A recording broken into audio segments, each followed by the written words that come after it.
Hey again folks, welcome back to the channel, and I bet you didn't know that you are joining me for another epic day here. Yes, in episode 453 we ended one series of figures by looking at the Transformers Prime Beast Hunters Ultra Magnus, and today is even more epic because we're going to do a little bit of a G1 cavalcade as I look at the remaining 4 members in my personal collection of G1 figures. Now all of these are incomplete. All of these were ones I had as a kid, and all of them were ones that were well played with. This is going to be fun, I hope. There's going to be 4 of them, and we're not only taking a trip in time by looking at some G1 figures, but we're taking a trip in time another way because of the 4 here, one of them is a review that was actually recorded back on December 11th of 2016. See if you can pick out which one it is in the latest GotBot True review.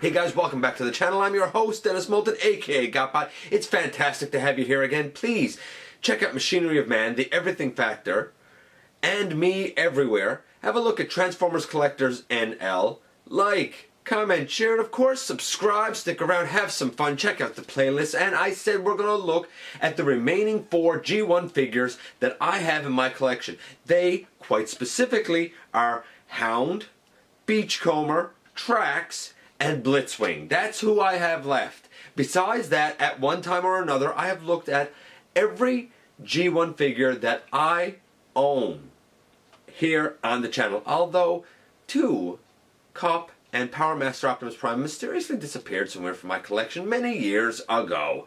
Nevertheless, I've presented to you what I have. No, this does not mean that I am necessarily done looking at G1 figures, but anything else that is showcased here will be, at least for the G1 line, will be something that either I have obtained unexpectedly or that someone has been kind enough to ask me to take a look at.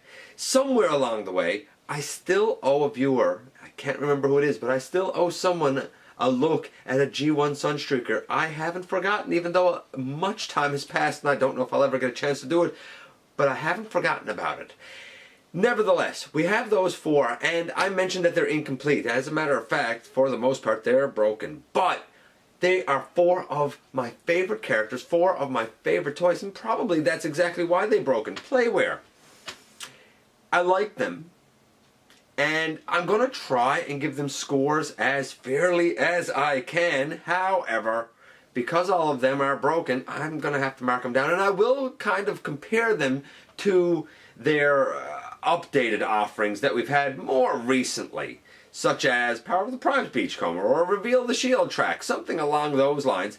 And I'm going to just touch on, because I'm not doing a full reaction for it, but I'll touch on my thoughts about the Bumblebee trailer. When we get to Blitzwing, it's not much. It's very, very brief, actually, because, like I said, I'm not doing a full trailer reaction. I think everybody has done that, and everybody has their own thoughts, and whatever you think is cool, too. But enough of me babbling on.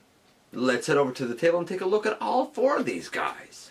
And of course, here we have 4 modern updates of the last 4 G1 figures that I have in my personal collection. And like I said, I'm doing them all now because these are incomplete. They're not in good shape. They were well played with and all of that good stuff. Just as we sort of got caught up recently by finishing off the Transformers Prime line with Beast Hunters Ultra Magnus, this little cavalcade here is going to finish off, like I said, those last figures in my G1 collection. Which is kind of funny since we're in a little bit of an era now of G1 reissues that have been getting a lot of attention. One of these, as mentioned, is going to be coming to you from the past, because originally I was going to do all these guys a couple of years ago. Remember, December 11th, 2016. That's when one of these is coming to you from. I'm not going to say which one. See if you can pick it out. I'll let you know at the end, although I have a funny feeling you're going to know. You guys are smart. So, we're going to do just as I did then, and just as my original plan was. We're going to start with the smallest being Beachcomber, and we're going to work our way up to the biggest, being Blitzwing. So, without any further ado, and here is one of, if not my absolute favorite of the G1 mini-bots, that being Beachcomber. I don't know, man. I dug the dune buggy, I guess. Maybe I'm a hippie. I don't know. But here he is, next to his most recent update. He did have one, I think, in the Universe line. But I think most people would agree that his most recent, most successful update, at least official update, because there are some great third-party offerings, would have to be this guy. It is the Power of the Primes Beachcomber. And this Legends class figure is one that I looked at in episode 340. I did do a couple of little paint apps on him, most specifically with his hands, turning them from gray to blue. But you can see, like, this is a pretty close match. And honestly, they convert pretty much the same way. This guy, slightly more to him because you elongate and extend the body that you don't do with the G1 figure. But nevertheless, there you can see both of them side by side. Taking him out of it, we have Beachcomber alone now in all of his, I guess, G1 glory. Look, the color scheme, perfect. I always kind of felt like he should have that gold hand from the Golden Lagoon episode, but like, by rights he didn't. By rights his hands were blue. It probably would be nice if he had a bit of an Autobot symbol on his chest. Maybe he did. And I just lost mine over time. I don't know. So for paint apps, I don't know, 10, I guess. It's G1. I mean, it's arguable that this is just as, if not more accurate than the animation. Depends on your slant. What about the articulation? It's a mini-bot. It didn't have a lot. I guess it had, a respectable amount for a mini-bot. The head doesn't go left or right or anything. I suppose because of transformation he can kind of look down a bit. The arms, they can go all the way around. I mean, no elbow, no out to the side or anything. The legs, they don't go out to the side or forward or back, but he does have a knee. In fact, it's a super duper deep knee because of transformation. You know, it was limited articulation, but he was fun. I mean, he stands all right. It's no more, no less than you would expect from a G1 mini-bot, I don't think. If anything, it probably is one of the ones that has a little bit more articulation to him. But I think that this is pretty much what you'd expect. It's kind of the typical going articulation for the mini-bots. So, by modern standards, 2. But, I mean, for the time, and because it's the going standard, it's even a bit better than, say, Bumblebee, who I suppose can tilt his feet, but he doesn't have a knee. Just saying. 8, I suppose. I don't know. I don't even know if the scores matter when it comes to the G1 figures. Of course, this one, as you can see, is broken because I lost one of his tires. We'll do the conversion because having that tire gone doesn't really matter here. A lot of times having a tire gone doesn't matter in robot mode. I'm going to be talking about that issue coming up a little bit later, so stay tuned. And when I say a little bit later, I don't mean in this video. I mean, I have something else coming up for that, and a bit of a story to tell you guys. But the conversion here is pretty simple. You put the head down. With the Power of the Primes one, you don't put the head down. You pull the body up over the head. You take the arms, you push them in on the side, just like the Power of the Primes version. The entire roller cage is one piece on this guy, so you just need to fold his legs up, and in the end, boom, there you have him in his buggy mode. These were nice rubber tires, by the way. He still rolls great, even though he only has 3 tires, sadly. The transformation was simple, but it was effective. I absolutely dug it. Here he is with his updated buggy self, and I kind of like the black of the, I'm calling it roll bar, cage, whatever. I kind of like the black better, but I do think that the gray, or maybe silver by rights, is more accurate to the animation. Nevertheless, I've always found that the the lighter color for that kind of roll cage is a little bit jarring. Maybe I'm just so used to the black bars. I don't know. Needless to say, the update is a great homage to the original, and the original was fun in and of itself. Honestly, in terms of a mini-bot, I'm going to say Beachcomber was a 10, because being completely subjective there, by the way, completely subjective, it's just because I like him so much. He is broken, sadly, so that is going to cause him to be marked down a little bit, so I guess we'll say, I don't know, for a mini-bot, he was an 8, I guess. But that's Beachcomber, said and done. And here we have everyone's favorite Autobot scout. No, it's not Bumblebee, it's Hound. He's also everyone's favorite military Jeep, maybe? I don't know, perhaps you prefer Swindle, who I think was also a military Jeep. So, whatever. I like this guy. I loved him in G1 on the cartoon. I really enjoyed the G1 toy, and I would say that in terms of a face and a head sculpt, for some reason I always thought his was one of the best. Maybe second to Wheeljack's. And I only thought Wheeljack's was the best because he had those light up pieces on the side of his head. I thought that was so cool. And here you can see, yeah, okay, it's incomplete. I don't have all the pieces. We have chrome that's like kind of worn off. We have seats that are broken off, I guess. But, he still rolls great. We have rubber tires. One of these arms, I think it's the other one.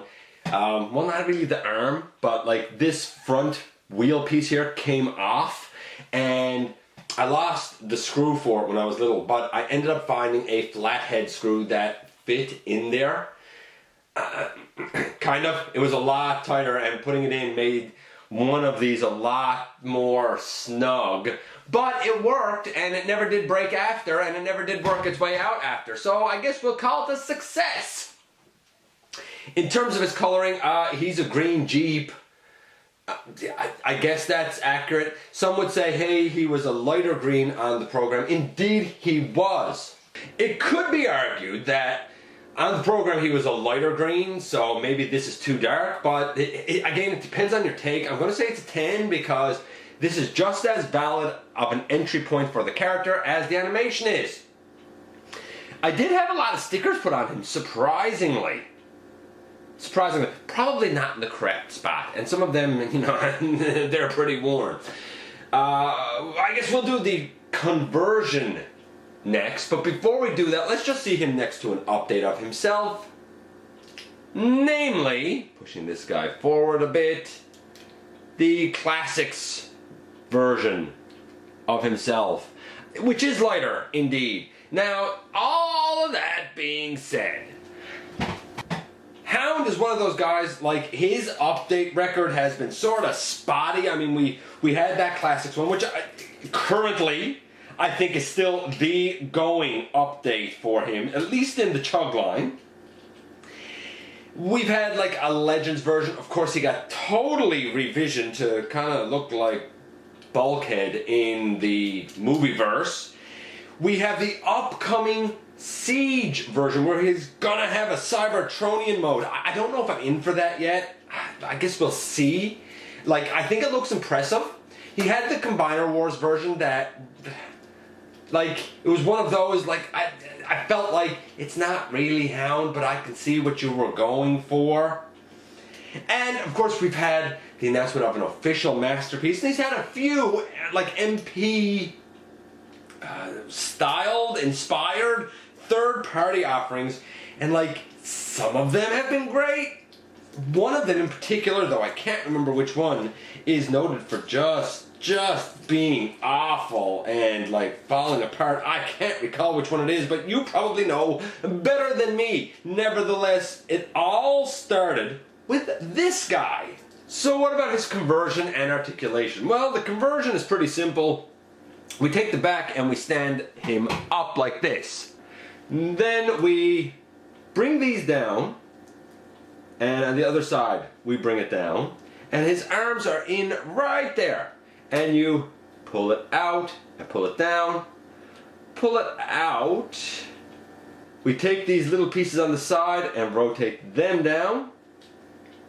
A little piece on the side and rotate it down.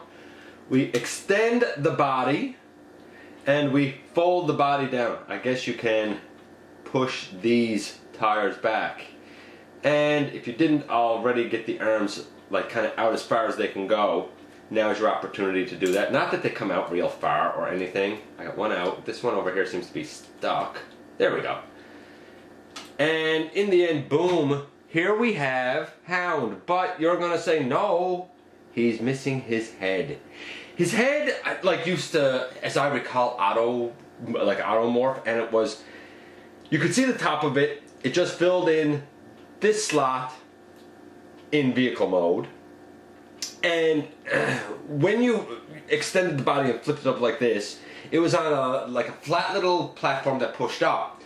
For years and years and years, even after it had kind of, I guess, come off inside, I had the little platform, and I still had his head, which were two separate pieces, and there was a little peg on his head that went into a little hole in the neck section of the platform, and another little hole that I think was supposed to go down over something in here to push it up. But somehow, some way, that's gotten lost to time, and that does make me sad. This windscreen here, you could leave it up. I guess you could put it down if you wanted. His articulation, well, he stood great. The legs did nothing. The head, it came up, but it really didn't do anything. You could, I guess, move it left or right, but you were probably going to wiggle it out of that like neck slot. The arms, they could go forward and back. He, of course, had accessories that went on him. I suppose he could look up, technically, because of, you know, the transformation. The wheels, they went back here out of the way nicely. I think that, is this the one? This side? Yeah, this side. This side is where I had to replace the screw. If you've already seen it going through, or look at this guy, then great. Obviously we have chrome morph. Like, this guy was one of my absolute favorite. The transformation was easy, but interesting. Transformation was a 10. The articulation, pretty lackluster. I mean, though the arms moved, like, I don't think you'd really call it an elbow. I suppose this is a shoulder, but like, that's a really short arm. He couldn't do much once he was in robot mode. Even for the time, he was pretty limited. About as articulated maybe as G1 Sideswipe, perhaps. And I mean, like, that's not great articulation. 5, we'll say. I don't. And again, this is arbitrary. We'll say 5. Nevertheless, he's a great figure.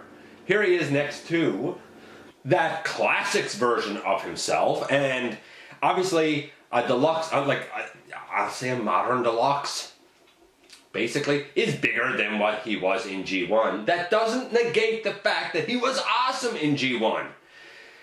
I just still wish I at least had his head. I'd love to know exactly where that disappeared to. And to be fair, it was easy to lose both of those pieces because they were both really, really small. If you still have one that's completely intact, hey, congratulations to you, because he is still a great figure. If they're going to do some reissues, hey, reissue this guy. Anyway, on to our other deluxe. And our second to last is going to be Trax. Here's the update. Obviously a bit of a darker blue. You'll notice that he's missing doors. That's not his major problem. You'll see. You'll see. But overall, I love this car mode way better. The Masterpiece Trax obviously embodies this a lot more. But in terms of accessibility to kind of the average fan, this generation's Trax is pretty fantastic. I looked at this beauty back in episode 27. So we're going to take him out of it. You can see how they compare there. Colors, 10. Although he didn't have, he probably had his flames as a sticker that I probably didn't put on because I hated putting on stickers. He had the rub sign here. Mine had the rub sign replaced with an Autobot symbol on the Generations version. I kind of prefer that, to be honest with you. And this was never like a yellow. This was never a yellow section. I believe it was in the animation, but I'm still going to say 10. So if we're saying that regardless of kind of the imperfections in terms of animation, that he's still a 10, then what about transformation and articulation? Well, here's the thing. I'm going to try and do the transformation, and then we'll talk about the articulation and the issues with him as I go. To begin, it's easy. You pull down the legs all the way, and you flip down his feet. So you just pull down the legs, flip down the feet. No problem. And, you know, track stands okay. You turn the waist around, which is a nice feature. By the way, his shins here, if they look metallic, it's because they're all die cast. The tires also were rubber on this guy. Now, what you had to do next was you would bring out, actually, I suppose I should do it this way. You would bring down the arm, and you would bring down the arm. Or you could leave the arms up, leave the arms up, and you could turn it such that the wings would come out to be the winged car. I can't really show that to you, and I'll show you why. These come down. Now, because the doors broke off, let's see if I can get in closer here to actually show you. Maybe I can leave these up. Because the doors broke off, the pin is now exposed. Because the pin is exposed, this little blue piece and the pin that the entire arm is attached to will come off. In other words, it's broken. During transformation, it may come off. Now, we will see. We bring it out, and if we're lucky, we bring it out. Like that. And then we flip this back to reveal his head. Now we should be able to bring the arm down delicately and bring up his wing piece. Same with this arm, bring it down delicately, bring up the wing piece. Push the little, I guess, plunger on his arm to bring out his fist. Same on the other side, that brings out his fist. I mean, he would have had an articulation of probably about 7 because of the waist swivel alone, to be honest with you. I love tracks, and I had him a long time before he broke, but with repeated play and repeated transformation, he did. And for that, even for a G1 toy, it has to hurt him. I would love to be able to tell you he's a solid 8. He is if you're delicate, because I've also always felt like the plastic was a little thinner on him.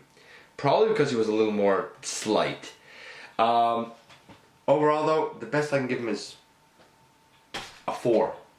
He's great for collectors if you're into the G1, you know, aesthetic and whatnot. He is definitely not for kids. And boom, there you go. There they are, together again. Taking that back a bit. This was a pretty great update. You can certainly, again, you could certainly see the influences. I do wish the blue was a little bit brighter on them. I am glad that the Generations one here has a faceplate, or maybe it was Universe. Maybe that's what it was. Oh, Reveal the Shield. There you go. That's what it was. That Trax was from Reveal the Shield, and I'm glad he has a face. This one has like a face plate, if I'm not mistaken. Yeah, he has like a face plate. Still, I love Trax. I thought he was a great character. And that's really one of the main reasons why I wanted him so bad as a kid, and why I was so heartbroken when his doors broke off. Anyway, we got one left. Our grand finale, our last one. And that's going to be Blitzwing coming up next. And as our grand finale, we have what I'll call a Voyager class figure, even though he obviously wasn't in G1. It, of course, is the Decepticon plane. The triple changer, Blitzwing, who in the new movie for Bumblebee looks like Starscream, kind of. Although, that being said, I've seen more of it, and I kind of feel like maybe I could buy it as Blitzwing. I do sort of wish that the head, which Could be a Blitzwing shaped head indeed. I wish that that was yellow. I wish that the red on him was purple. I could probably buy it pretty well if that was done and say, yeah, that's kind of Blitzwing. And it was recently stated by a few people that a lot of it depends on the personality. I agree. I absolutely, positively agree. By the way, we recently saw a new Bumblebee trailer. Not to get off on a tangent here, I'm not doing a full reaction video or anything like that for that, but we've seen, I guess, like a battle scene from Cybertron, and we saw like a G1 inspired Ravage and Soundwave and Shockwave and Tetrajets and an Optimus. Like, I think all of that is great. I feel like that whole scene is going to be really short in the movie. I feel like it's going to be more polished than what it looks right now, because a lot of people have said it kind of looks like a video game, and I sort of agree. I sort of agree, but I think that it's going to look a lot better. If we get, say, studio series figures of that styling, it'll probably be pretty good, though I think that a lot of that styling, or something close to it, is what we will sort of see in the War for Cybertron Siege line. Like the Optimus that's kind of portrayed there, like I could sort of see that as the Siege Optimus, kind of, sort of. But nevertheless, if we get those movie designs as studio series figures, I think that they'll sell really well, even though they're going to have only a very short time in the movie. Why? Because they actually look like the characters. Here's the thing. I think that they look enough G1 to make G1 fans happy, but I still think that there's probably enough nods to the movie aesthetic to hopefully make those who are fans because of the movies be satisfied as well with those designs. Here's my concern. In watching the trailer, in looking at the still pictures, I was excited to see that. I didn't care about any of the pictures that had humans in it. Haley Steinfeld's character, don't care. John Cena's character, don't care. Bumblebee, don't really care. Seeing more Blitzwing, Shatter, and Dropkick is kind of cool, but my concern is this, that you're going to see that cameo, that little scene on Cybertron that's going to overshadow the rest of the movie. And everybody's going to say, that scene was great, the rest of the movie was, It was a typical Transformers movie. Nothing to get excited about. And I think that's a shame, because there's probably going to be, hopefully, a lot here to like. Anyway, there you go. There's kind of my thoughts. That people will kind of ooh and ah over that little brief scene and sort of forget or bash the rest of the film. And that'd be unfortunate. But nevertheless, we're here with Blitzwing. And the way I remember him is this like beigey color with a yellow head and purple. This is not the colors that he looks in the film. And just to support that this is his colors, he's had not one update, being the Generations version, but he's actually had 2 updates with the Titans Return version. I'm going to get these 3 sort of lined up so we can see the plane modes a little bit better, hopefully. And here we have 3 jets. Naturally, the Titans Return version is more reminiscent of this toy. No doubt in my mind. Even the colors are exceedingly accurate. The Generations one is definitely more stylized. And a lot of people don't like the Generations one. They prefer the Titans Return one. I kind of prefer the Generations one, though I have since kept the Titans Return one, and the Scraplets have inherited the Generations one. That being said, I looked at the Generations one in episode 157 and explained how you can fix his shoulders. And that's the big thing with him. If you don't fix his shoulders, then yeah, he's not that great. If you fix his shoulders, he's pretty fantastic. The Titans Return one I looked at in episode, I think 326 and 328. In 328, I talked about an option for kind of helping apparently fix the knee. And I talked about his arms and an issue I had in sort of if they can be fixed. And it can, easy enough. As a matter of fact, I discussed his shoulders very recently when I unexpectedly looked at the Titans Return Megatron. But who, by the way, I think was a better use of the Titan's Return mold. But nevertheless, here we have 3 Blitzwings all in plain mode.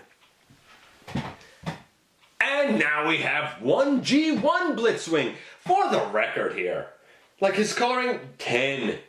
10, absolutely. The stickers have lasted pretty good on this guy. In terms of what's not good with him, if you haven't figured it out, you'll figure it out shortly, because we're going to convert him next to his tank mode, and then we'll go to robot mode last. So for tank mode, we simply put up his landing gear, we fold the nose in, which does reveal his head, by the way, and we open out his wing and kind of bring it up over his body. We push that tail fin, wing, whatever in. They're die cast, by the way. Push that one up, and we bring that one around, and we simply turn him over, and you'll notice he does not have a turret. The turret should just go on over this section, and again, like, it used to come off rather easily, but I had it for many, many years, and I would just put it back on and slide it into position, and it was all right.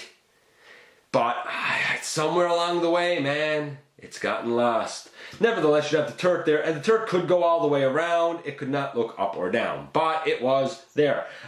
Unfortunate that I don't seem to have his blaster anymore, though somewhere I do have a sword. I should have taken that with me when I picked this guy up. I forgot. I still have that, and it's sort of like,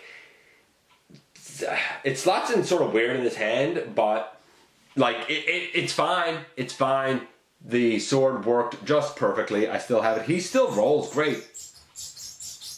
Squeaky after all these years, though. Nevertheless, there he is in his tank mode. We'll see him with his 2 updates in tank mode.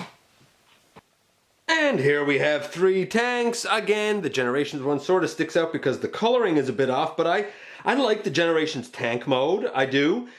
The tank mode for the Titan's Return version, I guess it's all right. There's a lot of purple there on the back. There's obviously wings on the side. I wish that was handled a bit better, but it is, color-wise at least, definitely the closer homage to the G1 figure.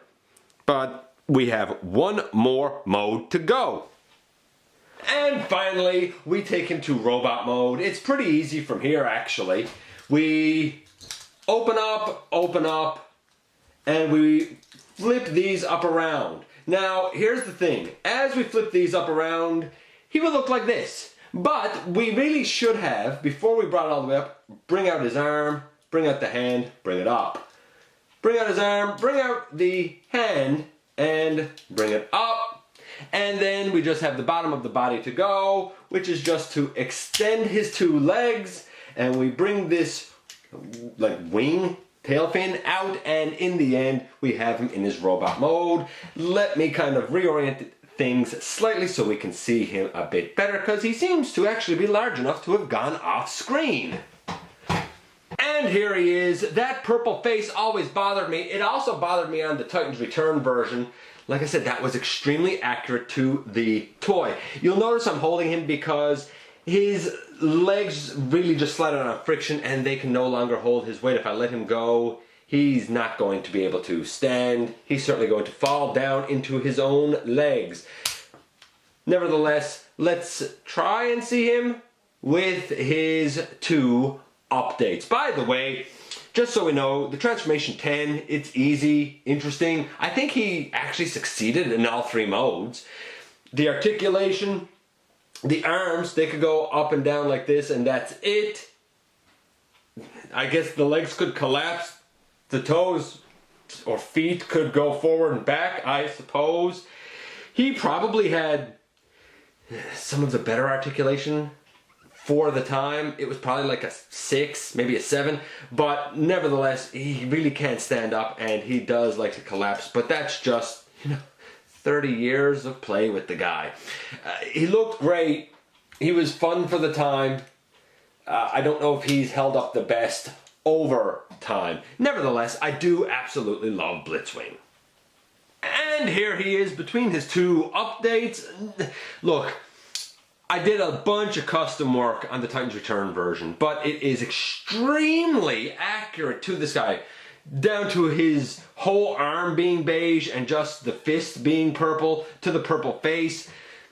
If you wanted an update of what the toy looked like, get the Titans Return version. If you wanted an update of the animation, well, probably get the Japanese version or get the Generations version. I like the Generations version, but I mean, it is undoubtedly stylized. Nevertheless, here you see where we started and where we stand today. And that's it for my G1 collection, though we're back with the updates here. Tracks I love, but he had to go marked down. So did Beachcomber, Hound, and Blitzwing. All of them were great at the time. If you still have them completely intact, they were all great figures. By the way, do you know which one is from December 11th, 2016? Probably. If you haven't figured it out yet, it was Tracks. That one is still the same. We haven't had another update since, at least not as of this recording. I liked them, and I like these updates. Anyway, I guess that's it for, what I have G1-wise. Now, does that mean that I'm done with G1? Not necessarily, no. You never know what'll come down the path. What I will get from someone, what I will find myself. So, though this kind of concludes what I had as a child myself for G1, it's probably not the end of that road. Nevertheless, by now, if you've been with me for any length of time, you see that ever since I was 5 years old, I have been enamored with these guys, and even these, for being incomplete and kind of broken and whatnot, just shows that they were absolutely adored for the time that I had them. And here we are, once again, and what can I say? That is kind of the end of my G1 trip down memory lane, at least until the time comes that I get something unexpectedly, or, I get a lend to something, or whatever. I know that there's ones that I'm sure people would like to see, see me cover and give my thoughts on, but that's everything that I had myself. And I feel a certain sense of accomplishment because I've been the last several years sort of trying to play catch up with, older figures. Not to say that I don't have certain older figures still to come. I have a plan for that. But I feel a sense of accomplishment now because I have covered everything that I own from the Transformers Prime line. I have covered everything that I own and that I still have in my collection from G1. There's just, like I said, a certain sense of accomplishment there. And it's taken a long time to get there, especially since one of these, actually, truth is, all of them were originally recorded in 2016. But of course, a lot has changed since December 11th of that year. And I wanted to give a proper update. The only thing that didn't change is, well, as you know by now, Tracks. The Reveal the Shield one is still the most updated version of Tracks that we have, unless you include the Masterpiece. But in terms of kind of regular retail that is just accessible to everyone, that's, a pretty affordable price, Tracks is the only one that hasn't been updated since his Reveal the Shield offering. Even Hound has been updated, though I didn't get the Combiner Wars one. It'll be interesting to see what Siege brings to us. Anyway, let me know what you think about these four guys. Are yours still intact? They probably are, and I sort of envy you just a little bit for it. Let me know which figures from G1 are your favorites, which ones were your least favorites. I'd love to hear from you guys. Again, I'm going to say please hit that subscribe button, stick around, keep having some fun with us here on the channel, and I very much look forward to the next time that you and I get together to have another visit right here inside the videos.